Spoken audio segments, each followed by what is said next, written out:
Baik, Assalamualaikum warahmatullahi wabarakatuh. Saya Renita Dwi Agestianis dengan NRP 500424138. Dengan video ini saya akan menjelaskan hasil pekerjaan saya dari soal kuis 2 fisika listrik dan magnet.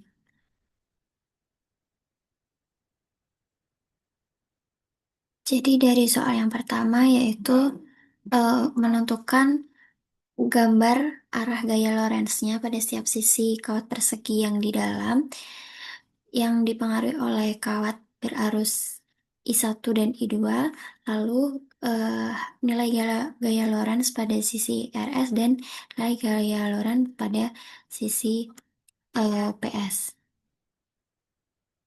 Nah, berikut hasil pekerjaan saya. Jadi, di soal nomor satu yang A yaitu untuk menentukan gambar arah gaya Lorentz-nya. Jadi, ketika eh, pada sisi PH, yaitu di atas, arus di atas, sehingga eh, pengaruh dari I1 menyebabkan medan magnet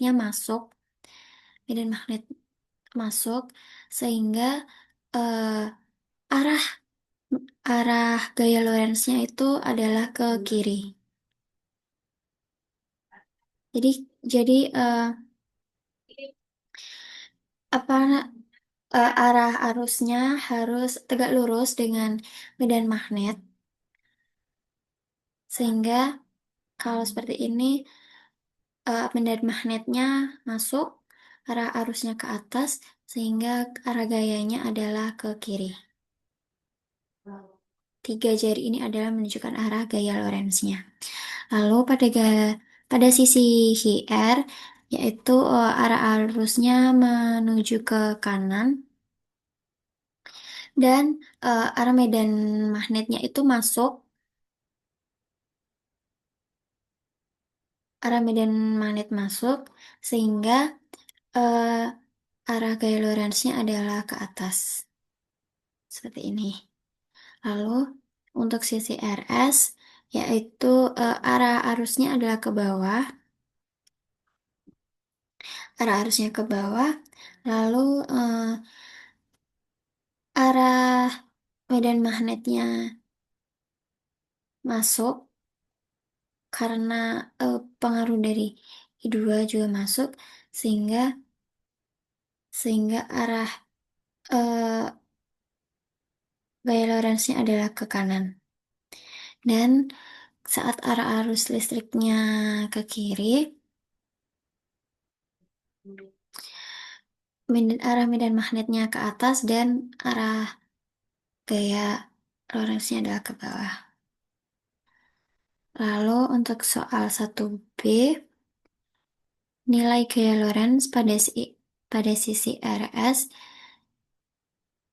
yang pertama yaitu dipengaruhi oleh arus 1, sehingga B1-nya memiliki jarak 0,19, yaitu didapat dari 0,28, didapat dari eh, 0,28 yang dikurangi X-nya, karena kan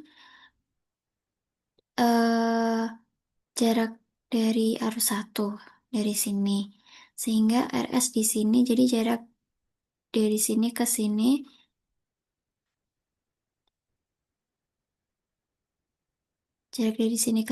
yaitu adalah 0,28 dikurangi oleh 0,09, 0,09, sehingga didapat 0,19. Sehingga hasil perhitungannya seperti ini. Lalu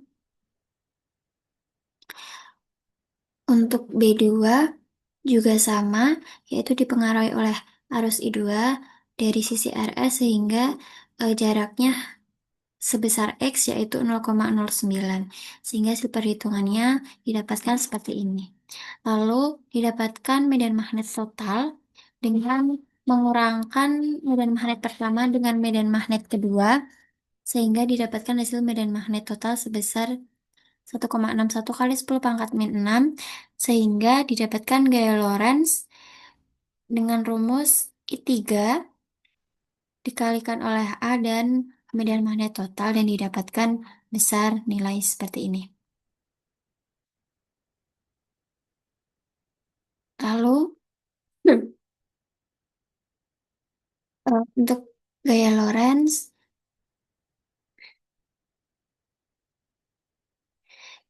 ada soal yang C, yaitu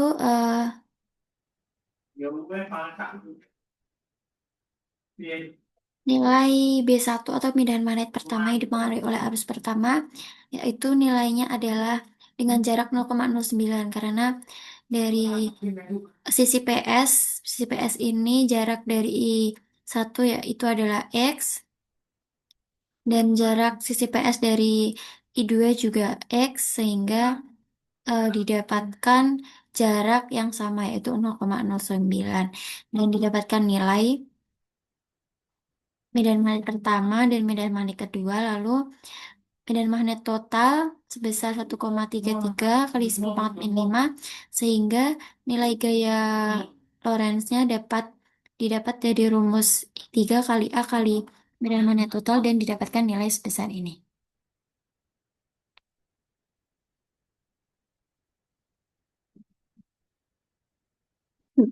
Baik, lanjut soal yang kedua, yaitu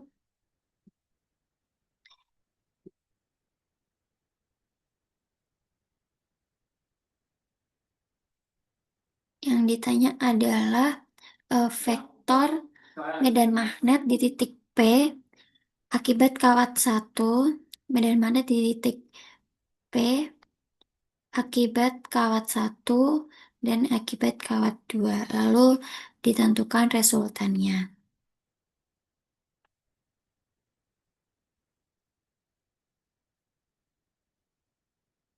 Jadi untuk soal nomor 2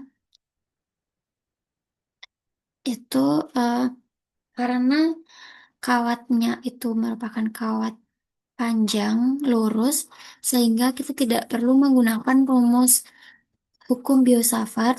Jadi langsung saja kita dapat menggunakan rumus vektor medan magnet, yaitu dengan rumus sebagai berikut. Vektor medan magnet oleh kawat satu yaitu mu0 I1 per 2 pi A. A-nya ini adalah jarak dari kawat satu ke titik P. Kenapa L? Karena panjang jarak dari kawat satu ke titik P ini sama dengan jarak atau panjang kawat 2. Dan kawat panjang 2 itu besarnya adalah L meter. Sehingga jarak pada kawat satu ke titik P yaitu adalah L meter. Sehingga didapatkan nilai sebesar ini. Dan eh, yang kedua yaitu medan magnet di titik P akibat kawat 2 yaitu dengan jarak L per 2 yang sudah diketahui pada soal, sehingga tinggal dimasukkan ke dalam rumus yang sama karena masih panjang kawat lurus, tidak perlu menggunakan hukum Biot-Savart, sehingga didapatkan nilai sebesar ini. Lalu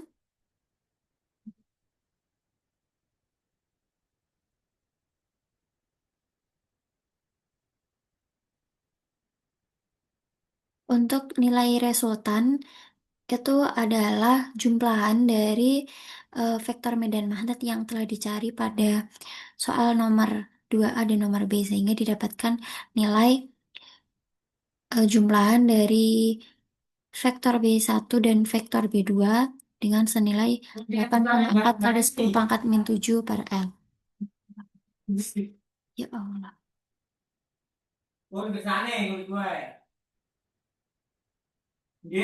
Ya Allah. Ya, lanjut. Nih, soal yang ketiga yaitu untuk menghitung flux magnet yang menembus persegi panjang. Jadi dengan soal yang nomor 3 ini, jadi ini adalah persegi panjang, ini persegi panjang, lalu terdapat kawat lurus yang sangat panjang dengan memiliki arus I, ini adalah kawat arusnya, sehingga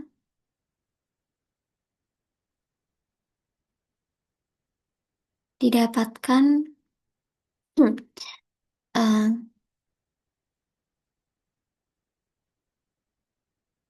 didapatkan hasil flux magnet dengan rumus integral vektor medan magnet dA dan batas dari integralnya yaitu dari H ke H plus W. Mengapa begitu? Karena nilai eh, nilai jarak antara kawat lurus yang sangat panjang ini dengan persegi panjang itu adalah H, H maksud saya H sampai dengan W. Sehingga batas dari flux magnet juga dari H sampai H plus W. Lalu eh, dimasukkan nilainya, nilai H plus W dimasukkan sehingga didapatkan hasil integral tersebut didapatkan dengan hasil ln H plus W per H sehingga dimasukkan nilai H plus W dan nilai H sehingga setelah dihitung didapatkan nilai sebesar sekian.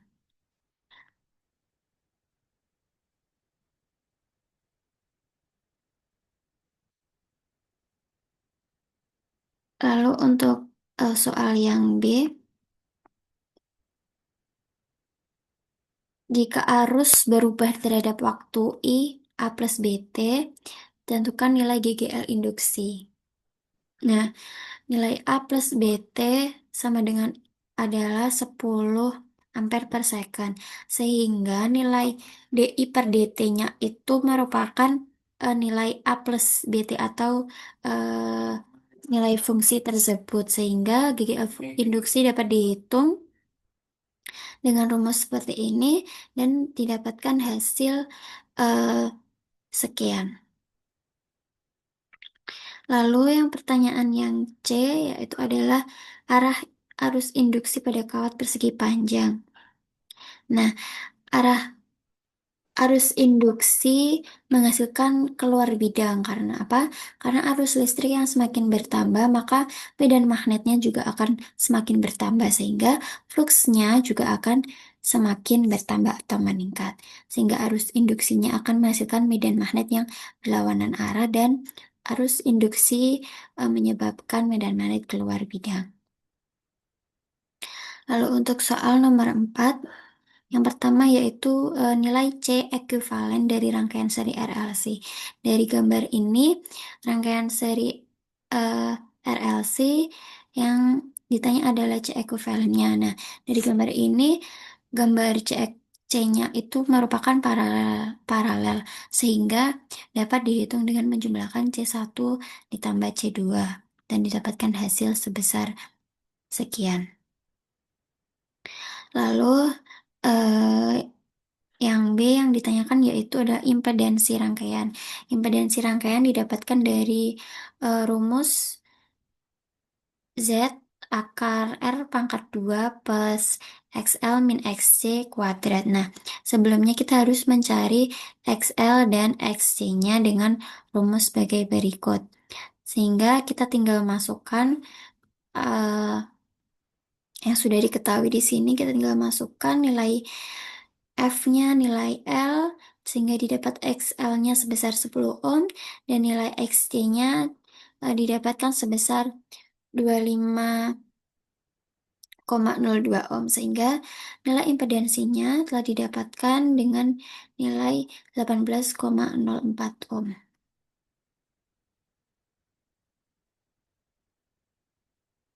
Selanjutnya adalah yang ditanyakan persamaan arus sebagai fungsi waktu. Nah, jadi di sini ada perbedaan persamaan AC yaitu Vmax sin omega T, lalu persamaan tegangan AC itu ada eh, VT per Z, sehingga untuk fungsi waktu IT yaitu Vmax sin omega T plus theta per Z.